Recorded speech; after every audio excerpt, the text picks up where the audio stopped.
Hi, this is Chris from Orange Coast College's Art Department, reviewing how to set up Photoshop when you start it up for the first time. So I'm going to come over here to my dock and go to Photoshop, and you initially get this sort of interception page by Adobe. And typically you just want to move past this and go to create something new or open something. Now, in digital painting and other related classes, we're often using 4K UHD files as our base file, and they're kind of buried. So one of the first things we might want to do with this new document window is set up a saved file that we can return to over and over again. So let's dig in and see it for the first time. So if I go into the film and video section and then view all presets, I can come on down here and find the 3840 by 2160, which is one we will use often. So I'm going to go ahead and select that one, and I'm going to hit create. And you notice it comes up with these guidelines, and that's part of having it formatted for film and video and having safe areas.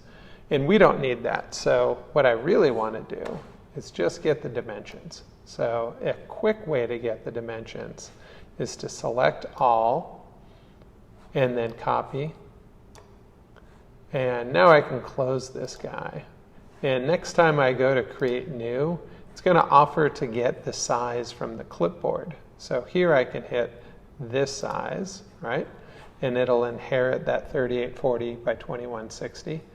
And then maybe we go in here and do a custom color. Let's do something about 40% gray using 60% brightness there for a background. And everything else here looks good. You could also key this in, 3840 by 2160.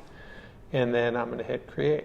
Actually, before I do that, let's go ahead and save this preset. And I'm going to call it 4K gray. And now, from now on, if we go to the saved section, it will be here. We can just double click this and we're on our way.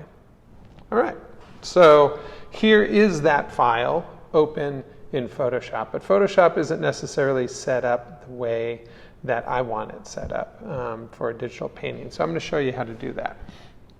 First of all, let's go here to the window menu and let's take off the application frame. We want to keep options and tools checked, but let's go ahead and deselect application frame. And now we're going to make better use of our really large screen. And if you don't like to see through the to the desktop, sometimes we do, sometimes we don't. We can hit F or use this pop-out window, and this can, maximize the use of the screen. Now, next up, we have a bunch of palettes, and we don't necessarily want the ones that they start with. In fact, there are so many here that you can't even put them all on screen at once. So there's only a few on at a time, and we want to be selective. My strategy is to maximize the area for your canvas where you're working and minimize everything else. So first of all, there's a few preset workspaces, and let's start modifying the painting one. So let's go ahead and hit painting, and it changed up our tool set, and then it changed up our palettes, but we can change that stuff pretty easily. But the tool set is pretty good. There's some things that we don't need, and I'm going to take out a few things. So our toolbar over here, this guy, we can modify it. We can come on down here and do edit toolbar. And now we can drag things from the left to the right column and back. So the things that are in the toolbar are on the left, and we can put them somewhere on the right if we don't want them anymore. And I'll tell you what I don't like to have are the other brush tools. We can always find them later, but I'm just going to drag out the mixer brush and the color replacement. Just so we can hotkey to the brush tool easily. I'm going to take out history brush and art history brush as well. All those guys are gone. So next up, let's see if there's anything down here that we really don't need. Well, we don't need a lot of this. But one thing that we don't have is our dodge and burn. So let's bring over dodge, bring over burn, and those can have a fly out from each other. All right, so this is a pretty good setup, and we can always modify it later, but this is how you do it. So once I hit done, we've got a modified toolbar. Yay. Next step, really important, are our palettes. So almost none of these we want to have. The bottom one we do. So I'm going to close this tab group, and I'm going to close this tab group. And now I've got layers full height, which is great because we're going to have a lot of layers. And you may want to keep it full height, but I'll show you what I do. I like to have our color up on top there. So I'm going to take out swatches. Don't use that. Take out navigator. Use that, but not super frequently. So we've just got color, and then we've got layers underneath it. And I like the channels and path tabs on there, although we don't use them too often. Next up, I want to change the color from the hue cube to the color wheel. And I usually try to keep this as small as possible. It can be a little bigger, but I want the most for the layers. And so this is what I like in my right column. Now, let's see what else we've got. We've got tool presets. Don't need that guy. We've got library. Don't need that guy. Clone source. Don't need that guy. Brush settings, we do. And history, we do. And then I also want to have brushes. So I'm going to pull that out, reset this palette the way it was, and now push him right up here into this grouping. And what this is this can fly out and fly back. They all can. But I like to have color and layers open and these other guys ready to go. I also want to have info ready to go. Info and properties in that. So this is a nice collapsed set, and this is a good open set. And so this is setting us up really well for our basic working area.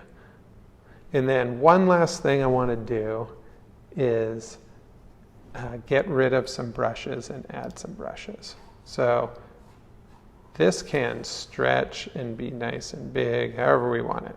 Often, if you've got a lot of brushes, you want it nice and big. So it comes with these 4 folders.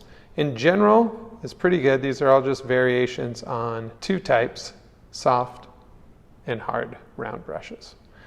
Let's keep that. The dry media brushes, the wet media brushes, and special effects brushes don't really need too often. So we could either throw them in one folder and hide it at the bottom, or honestly, I never use them. So I'm going to delete these groups. That leaves us just with the general brushes. And then I'm going to add a few more brushes. So if we go to Canvas and we go to our Files section and we scroll down, there's a folder called Photoshop Brushes. And I've got 4 sets in here. I'm just going to load my favorite brushes here, but the other ones are larger brush packs, and they're sometimes useful. Most brushes are special effect brushes, more like stamps. You don't actually brush with them, you stamp with them. But if you find brushes that you actually brush with, that's great. Make a folder of those, and I'll show you how to do that. So I'm just going to download this from Canvas, and that goes to my downloads folder. I'm going to go to Photoshop and import brushes, and I'll go track that down in the downloads folder. I can also just double click on it in the downloads folder, and it'll bring it up. And in the brush group, I can come up here, I'll stack them, I'll put the general brushes below, and then I'll do my fave brushes. And you'll notice I actually have the first two from general brushes in my favorite brushes. So I've got a soft round and a hard round, and then I've got a few other ones, and including the water. Like the water is one of those special effect brushes. It's more like a stamp, but you can brush a little bit with it. And then while I'm in the brush palette, I want to show the brush tip as well. So I like to see both the stroke on the right and what the tip looks like on the left. I think that's pretty important. So this is a great place to start. Now you'll probably find some other brushes that you like, and you can add them in here. So I have to warn you, this can easily get out of control by adding too many brushes. So I like to just have a folder with my common, most used brushes, and I'll keep that folder at the top and I'll keep it open. And then everything else goes below that. But be careful of too many brushes and then not knowing how to even decide which ones to get rid of once you've got too much. And then when I don't need this, I can let it go. Also, I will note that while I'm here in the brush, there's the water one, I can right click and get this palette to pop up. And I usually use that more than letting it fly out. And that'll just come from wherever my brush is. I can right click and get access to that palette. And then once I start brushing, it goes away. And now at the very end, let's do this. Let's have a new workspace based on the palette locations that we've set up. So I'm going to go ahead and do new workspace, call it Chris's painting. And I'm going to save that. And now when things change, I can come on back here and just find it, and it'll reset back to the way it is right now. It won't reset those brushes, but it'll get your palettes and your tools and your keyboard shortcuts back to the way you have it. You can also export workplaces and load them onto other computers. So another way of doing these things. All right, you guys, go ahead and get yours set up, and I hope this helps. Good luck.